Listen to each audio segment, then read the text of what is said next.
Uma IA não poderia, em um futuro, talvez próximo, vamos colocar 10 ou 20 anos, vai, adquirir uma característica de tomada de decisão quase divina, porque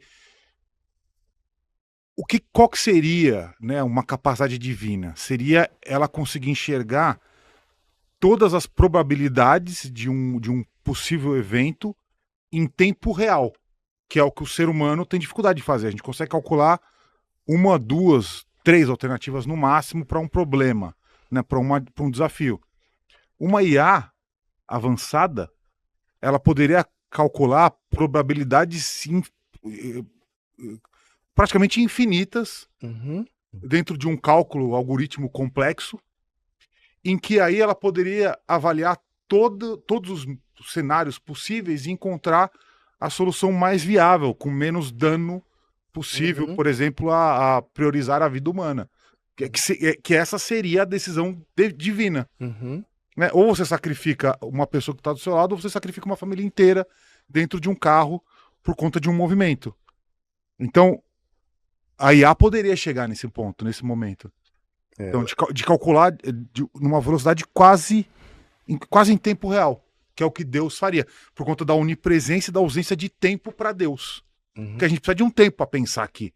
Né? Então, por exemplo, vamos supor que explodiu o nosso ar-condicionado. Eu vou pensar alguma coisa, eu vou ter que. Primeiro eu vou paralisar, né? Como todo ser humano. Aí eu vou começar a pensar, meu Deus, tá pegando fogo no ar-condicionado, tá subindo fumaça. Eu saio correndo, eu tento apagar, eu salvo o guru, o convidado, eu não faço nada, eu congelo. Uhum. Né? Eu vou ter um delay. Uma máquina ela ia conseguir calcular isso em tempo real. E, em milhares de possibilidades. Uhum. Que é o que Deus faria. Uhum. É, essa provocação, Alex, dá um programa inteiro. A gente vai puxar, mas vamos lá.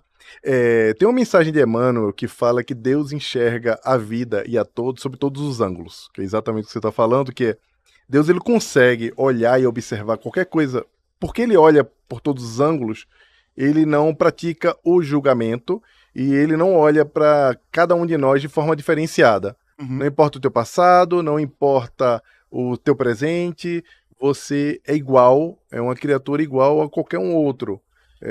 Ele não te enxerga, ele enxerga talvez até o que você será, mas ele não se importa com o que está acontecendo com você, porque ele observa em todos os ângulos. Inclusive tem um artigo que eu escrevi chamado Meritocracia Moral, que fala um pouco sobre a nossa mania de olhar para as pessoas que cometem crimes e que fazem coisas horríveis ou que estão fazendo coisas que nós geralmente condenamos, mas nós não temos o repertório para olhar a história e o que se passou com aquela pessoa. E o pior, nós não temos repertório para imaginar que se nós estivéssemos naquela condição, se nós não estaríamos também cometendo os mesmos atos.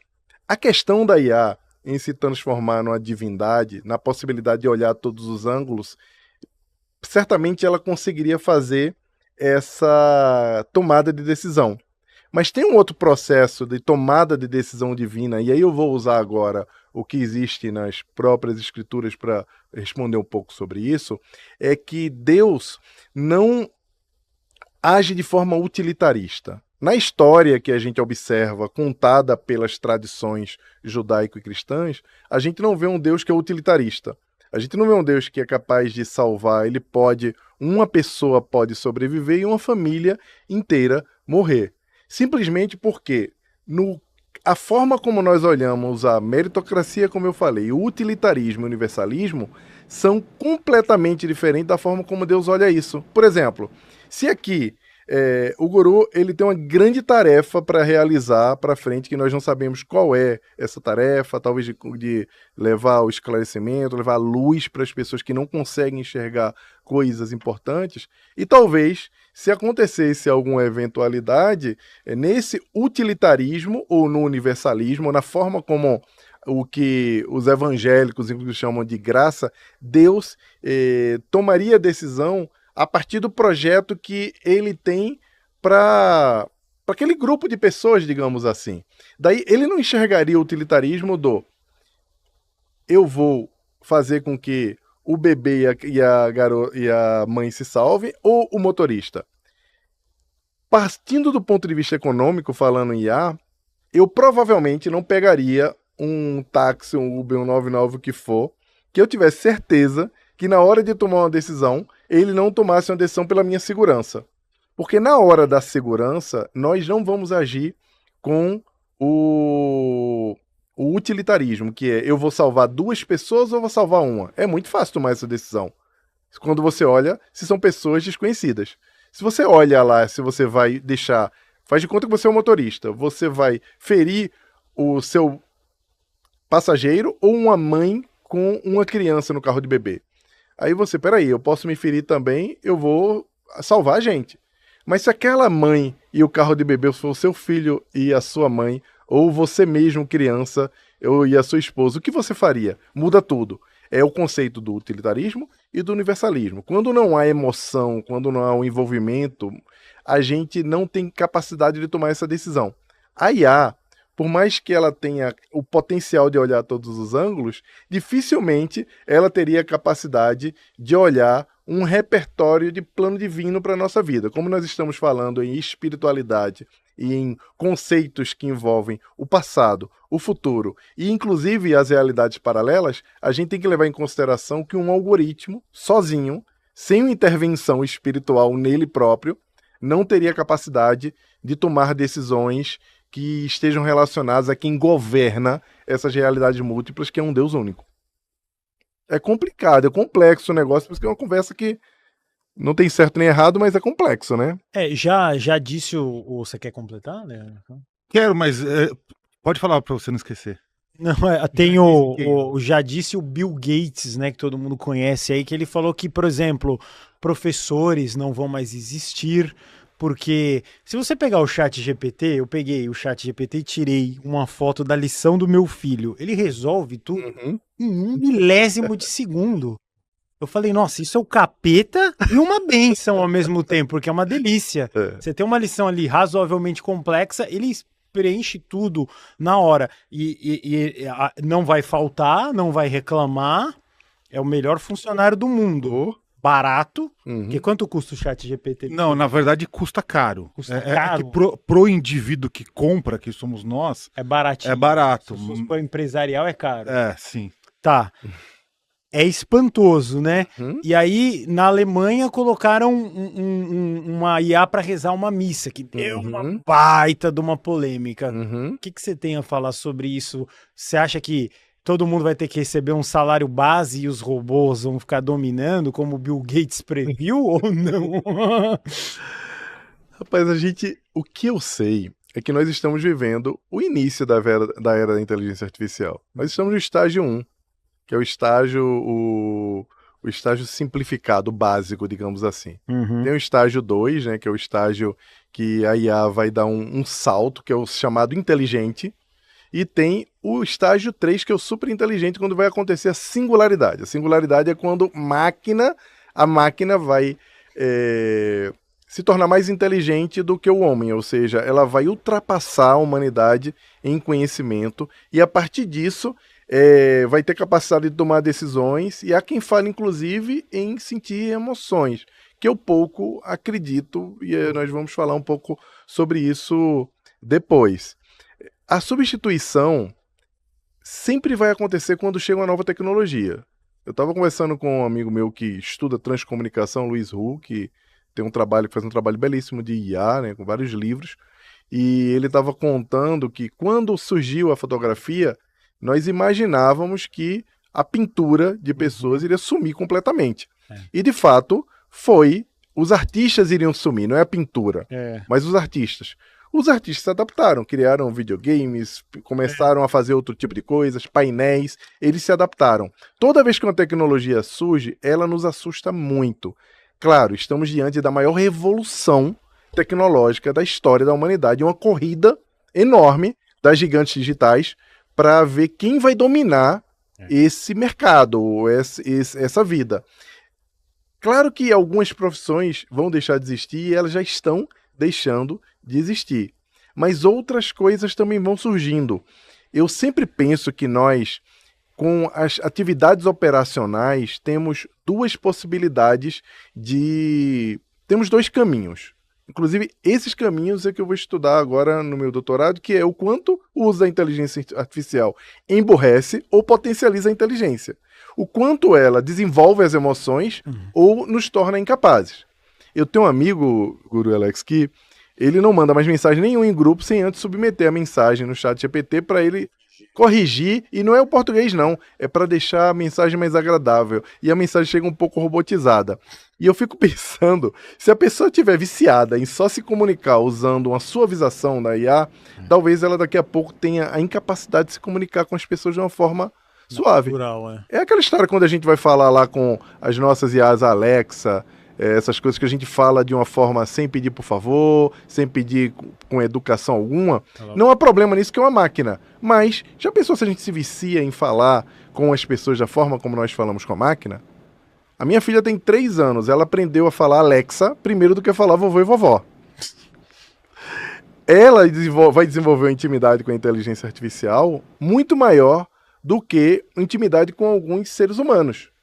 No próprio livro do Kazuo Ishiguro, né, ganhou o Nobel da Literatura há uns 3 anos, chamada Clara e o Sol, ele fala de uma realidade distópica, entre aspas, que as escolas não existem mais e as crianças estudam online, mas elas, para desenvolver a capacidade social, as mães promovem encontros nas casas para poder as crianças aprenderem a conviver com seres humanos. Porque toda criança tem um robô, que é um amigo artificial, que está ali para fazer companhia para as crianças não morrerem de solidão, digamos assim. Porque as universidades, para admitir essas crianças, elas exigem os soft skills, as habilidades humanas. São realidades que estão muito próximas de acontecer. A gente já está vendo aí a questão da substituição do professor, é a IA agora, indo para tutoriais, que a gente já vê como o ChatGPT, o Gemini, o Claude, tantos outros que só se fala no ChatGPT, mas tem DeepSeek, vários outros, sendo usados como tutores, e não vai demorar muito para esses tutores, com a moldagem, se transformarem nesses professores. Porque, Guru, esse caso aí do teu filho, quando você coloca, se a criança começa a resolver os problemas colocando lá numa foto no ChatGPT, ela não aprende o processo. Eu, como químico, eu tinha um professor chamado Beltrão, que ele dizia, pode abrir tudo para fazer minha prova. Caderno, livro, pode abrir. O tempo que você tem aí para resolver a prova. Porque o processo era tão longo para se chegar naquela operação unitária de transformar coisa em coisa, fazer hidrólise, fazer catálise, se bota o hidrogênio, o que coloca para obter aquele produto lá no final, que o tempo que a gente parava para consultar era melhor o tempo que a gente parasse para pensar. E o processo, um erro, era horrível, porque você tinha que acabar a prova, voltar e dizer assim, cara, onde eu errei? Porque eu sempre achava que eu errava, eu tinha que voltar para dizer, eu quero ver onde eu errei, porque eu tenho certeza que eu me ferrei. E eu sempre achava que, e às vezes eu olhava, revisava e via que eu tinha errado, e o erro era uma coisa errada que você fazia, gerava uma ligação de carbono diferente, que mudava tudo. Ao invés de você obter diamante no final, digamos assim, você obtinha madeira ou obtinha açúcar. Muda tudo esse processo. O ChatGPT mesmo já lançou o modo tutorial. Eu creio que quando eles se unirem com algumas marcas como Apple, como algumas que vão oferecer robôs que, como você falou, a mão de obra que não falta, a mão de obra que não para, a mão de obra que não adoece. A cada dia a gente tem visto uma crise de mão de obra que vem acontecendo no mundo e, obviamente, chegam em um bom tempo que os robôs podem ocupar esse lugar.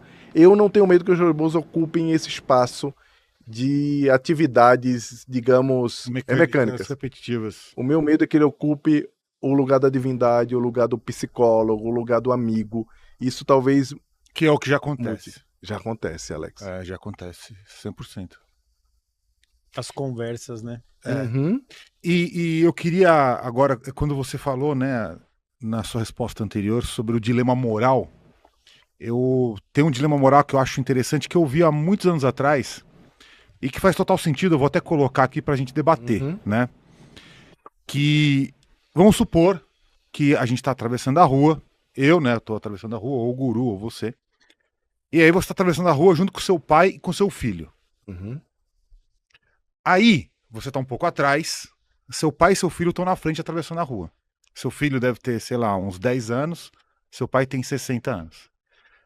Aí, você vê que os dois serão atropelados por um carro, por um ônibus. Eles vão morrer, então, se forem atropelados. Você tem a chance de salvar só um deles. Então você vai ter que se jogar para empurrar. Então, assim, você vai abrir mão da sua vida para salvar ou seu pai ou seu filho. Qual que é a escolha lógica de um ser humano no caso dessa escolha, nesse dilema? Você vai salvar seu pai e vai morrer? Ou você vai salvar seu filho e vai morrer? Qual que é a escolha lógica? Alex jogou pra mim, o guru vai arriscar primeiro o guru. Me jogou Vou na jogar. Quem que você salvaria? Tem Você três, salvaria seu filho ou salvaria seu pai? A gente pensa assim, pela natureza, né? Tentar salvar quem tem a vida que é ainda mais longa, que seria o filho. Exatamente. Viveu mais, né? Ah. Essa é a escolha utilitarista. É. Sem usar, eu gostei que você falou assim, qual é a escolha mais lógica, porque tem uma série de outras coisas que estão envolvidas. O filho é uma criança e o pai é um idoso. É um pai presente ou não é um pai presente? Um pai que você não tem intimidade ou não tem. Uma coisa que aconteceu comigo, Alex, sobre isso, teve uma vez que eu fui atravessar o Ibirapuera ali com a Luísa, e daí o sinal parou e eu tava com um carrinho de bebê, ela tinha menos de 2 anos, eu comecei a calcular se um carro ultrapassasse o sinal, o que eu ia fazer. Daí, quando eu me vi atravessando o sinal e colocando o meu corpo na frente, porque eu disse, se o carro pegar, o carro vai me pegar e não vai pegar ela. Quando eu atravessei, eu disse, cara, o pai é um bicho. Porque esse é o instinto, não é o amor só. É um bicho, porque eu digo, bicho, não vai bater na minha cria, mais ou menos isso. E eu vi o quanto esse potencial que é o pai, a mãe é capaz de fazer pelos filhos. Daí, eu respondendo como bicho, eu salvaria a minha filha, que tem 3 anos, e não o meu pai. Mas é uma decisão, que é uma decisão, digamos, baseada no racional. Eu diria que tem um pouco de amor, mas é no racional por conta da idade.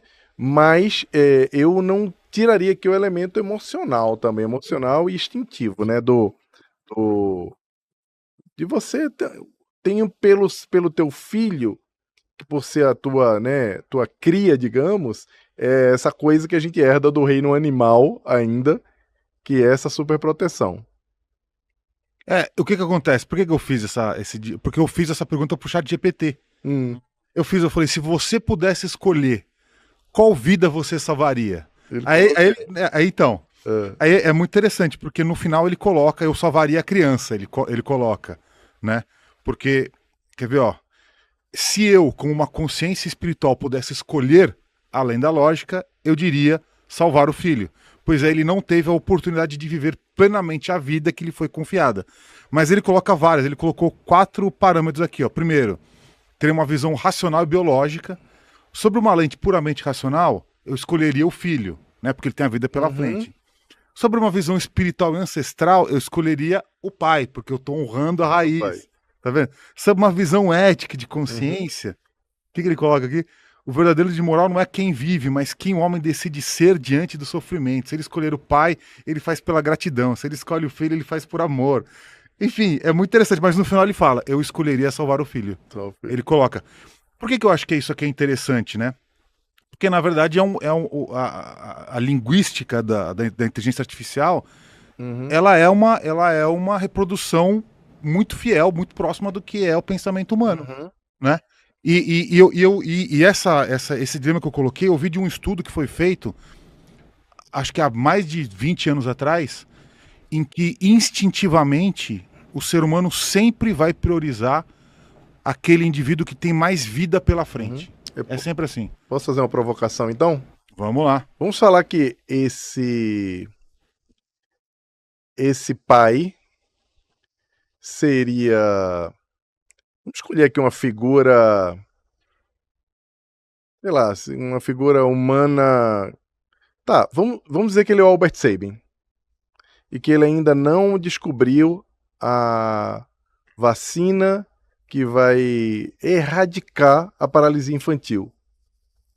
E você tivesse a informação que ele é o Albert Sabin, que faltam 2 anos para ele terminar a pesquisa, e isso ia acabar com o sofrimento de gerações e gerações e gerações, e que o filho que estava ali, você tivesse a informação também, que é um espírito que retornou, ainda com uma série de problemas, e que vai viver um pouco, mas vai viver uma vida ordinária que só vai dar trabalho para a família.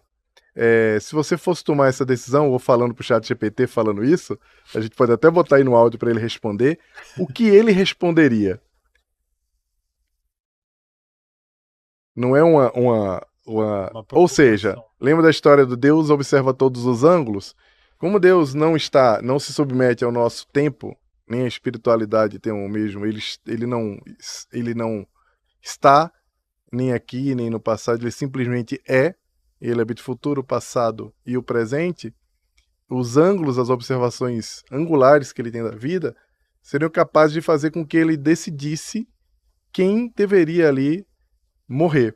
No nosso caso, no nosso repertório ainda limitado, utilitarista, universalista, ou observando o que tem, e a gente não deve se culpar por isso, que é o que nós temos para tomar a decisão, seria o filho. Eu, bicho, pai, salvaria a Luísa. Mas eu, divindade talvez, ou se o ChatGPT ou a divindade algorítmica soubesse que aquele homem, depois de 2 anos, descobriria, era o pesquisador que ajudou a desenvolver uma vacina que erradicaria ou é um cara que está estudando Alzheimer. O Alzheimer provoca muito sofrimento. Se eu soubesse que o meu pai era um pesquisador do Alzheimer, ele estava prestes a resolver, talvez nessa hora, talvez eu mudasse a minha decisão. São os ângulos que Emmanuel nos lembra, através da psicografia de Chico Xavier, que Deus observa, que nós não temos acesso, não conseguimos. É muito louco, né, pensar nisso, né? Tudo que a gente tá fazendo aqui agora, a gente tá só trabalhando um pano de fundo pra gente entrar no nosso tema aqui. A gente tá discutindo dilemas da IA que fazem sentido no nosso dia a dia atual, da IA presente na nossa vida. Não é, querido guru? Exatamente, porque a IA, o que a gente percebeu aqui no programa de espiritualidade, ela já é melhor do que um cara de doutorado, ou igual, por aí, tá? Mais ou menos isso. Aí vai chegar uma hora que ela vai passar os estudos da Terra, vai ser mais inteligente que os médicos, que os professores. E depois, o que vai acontecer? Como as pessoas já gostam de seguir mestres, gurus, etc., a IA vai virar uma nova religião. Porque eu vou lá como um bom antigo grego e vou me consultar com um oráculo. Oráculo de Delfos, mesmo. Aí eu vou falar, grande IA central que sabe tudo, que já viu tudo, que já leu todos os livros. Eu tenho um problema, me ajude. O que você acha que vai acontecer? IA e religião. Eu sei que isso daria uma enciclopédia, mas uma resposta bonita aí. Tá acontecendo, eu acho. Gente, já, o Ouro Alex é uma provocação terrível, porque já vinha acontecendo. Esse caso aí da Alemanha que você falou, que teve um IA, um robô que rezou a missa, mas isso é o que a gente vê na imprensa e o que está à mostra. O que vem acontecendo é que algumas pessoas já vêm consultando as inteligências artificiais generativas como se fossem divindades. Sim. Primeiro começou-se com o que a gente tem de alerta o tempo inteiro, que são os jovens cada vez mais fazendo terapia com IA generativas como o ChatGPT, usando eles como terapeutas. Tivemos até um caso de um suicídio recentemente, de um garoto que começou a conversar com o ChatGPT, fazendo como se fosse uma terapia, e ele conseguiu dar volta no ChatGPT e fazer com que o ChatGPT aprovasse, entre aspas, que ele dissesse, realmente faz sentido você não viver mais. Daí, da terapia, e eu amo o que eu tinha falado do Artificial Moral Advisor, que são as consultas que você faz para discutir dilemas morais. Pessoas que já perguntam, antes de tomar qualquer decisão, os jovens já têm perguntado, olha, o que eu faço? Eu termino com a minha namorada ou não termino? Como eu faço para lidar com esse meu amigo que está cometendo bullying na escola? Ao invés de conversar com o pai, com o professor, com o profissional, ao invés de buscar outras fontes, ele encontra uma fonte que traz um repertório muito grande, que está ali na inteligência artificial, e a partir dela ele vai se viciando naquelas respostas. Porque, eu não sei se vocês já perceberam, isso não acontece com o Claude, que ele é programado para um outro tipo de coisa. Mas no ChatGPT, O ChatGPT ele tem uma tendência a querer te agradar. Ele tem uma tendência a te responder tudo, mesmo que eles não saibam. Mesmo que a resposta não tenha uma precisão, ele te responde mesmo assim para você não ficar sem uma satisfação, sem uma resposta. O Claude não. O Claude simplesmente fala, não tenho acesso, não sei. E por isso, inclusive, que ele tem sido mais usado dentro das universidades americanas e dentro de algumas empresas, porque ele não vai pro somebody love, digamos assim, né?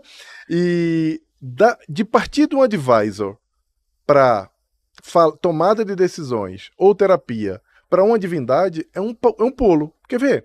Nós falamos em divindade, mas a gente sempre lembra em ritos, cultos, sacramentos, sacrifícios e outros tipos de coisas que estão relacionadas à religiosidade que nós conhecemos tradicionalmente aqui no mundo.